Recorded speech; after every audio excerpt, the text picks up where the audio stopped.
Nothing really to start with.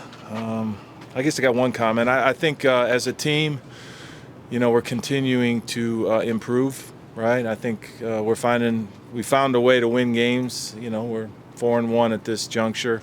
And I think it's fair to say, just like a lot of teams at this point, we haven't played a full game yet, but we're playing better and better football each week. And I think you've heard me say it each time, it's a journey. And along the way, if you can find a way, however, to win football games, that's what you're looking for. So this is a great time. I guess this is longer than I anticipated. This is a great time for us because just like any time you're practicing or training, it's important for the guys to work on their individual skills. It's important for us to come together as a team. And then during the bye week, they have a chance to kind of rest, recover, and kind of get back to ground zero with their lives, schoolwork, a little bit of family time. But still, it's really not time off. It's really just time away if they choose to go. So that's where we're at. Pat, go ahead. Hey, Coach, in terms of Travis Hunter, what attributes on defense can he apply to receiver to make him so good? And is he one of the better ones you've seen? Yeah, I think I've said this probably to all 32 NFL teams.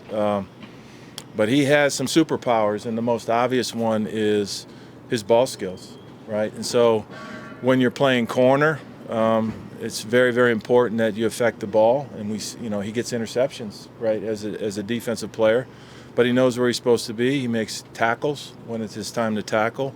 And so anytime you can affect the ball, I think that's really, really good. And aside from all the things he does, his ball skills, anytime there's a ball in the air near him, we got a really, really good chance he's going to catch it, whether he's playing offense or defense. All right, go ahead. Coach, you said you guys haven't played a complete game.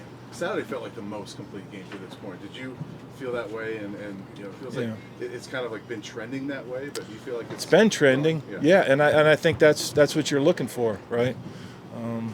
I watch Andy Reid, right? I'm watching the Chiefs, right? And they've won every game, but they constantly talk about how they haven't, played a full game yet. And that's the challenge. I think we got to be really, really careful, even at this level, right? We got to be really, really careful to, after one game in the first month, paint a picture of what everybody thinks the season's going to look like. We got a lot of young players. We got a lot of new players. They're busting their butts to do what we ask them to do, and they're fighting like heck to make plays. And as they continue to do that, we'll play better and better.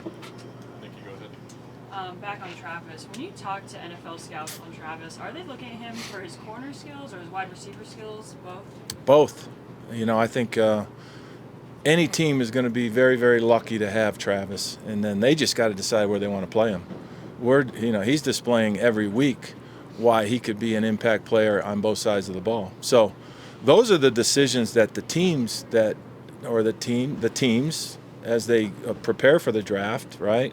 Or the team that eventually chooses him, that's their decision what they're going to do. But he's showing everybody that he can play on offense or defense. Adam, go ahead. With Savell Small stepping up a little bit and being able to utilize the tight end position, how has that helped you kind of open up the playbook a little bit? Yeah, I think it's important that we're able to use more personnel groupings. Obviously, the world knows we're primarily a 10 personnel team because that fits what we are personnel-wise. But I think in order to play a balanced offense where you can run the ball and protect the passer, we have to play in a little bit of 11. And obviously, the impact the tight end makes in that is important. So he did a really good job, probably his best game to date, but he had more opportunities.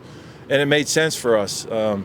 Each week it's different, right? Each week, each team you play presents a different challenge. Some weeks we can stay in 4 open, 10 personnel. And other weeks it's going to make sense to be in 11 and sometimes 12. And so, the tight ends doing what they're supposed to do and what we're asking them to do, it's big. Troy, go ahead. Coach, as you begin kind of the self-scouting process, what are some things that maybe you want to do differently or improve on? Well, I'll let that reveal itself as we move forward, right? I think typically that's always one of the exercises in any bye week. You go back and look at what you've done. I'm always looking at tendencies. I broke a lot of them last week, which helped us. I think self-scout, situational football. What areas can we be better? Do we need to be better on 3rd and 1?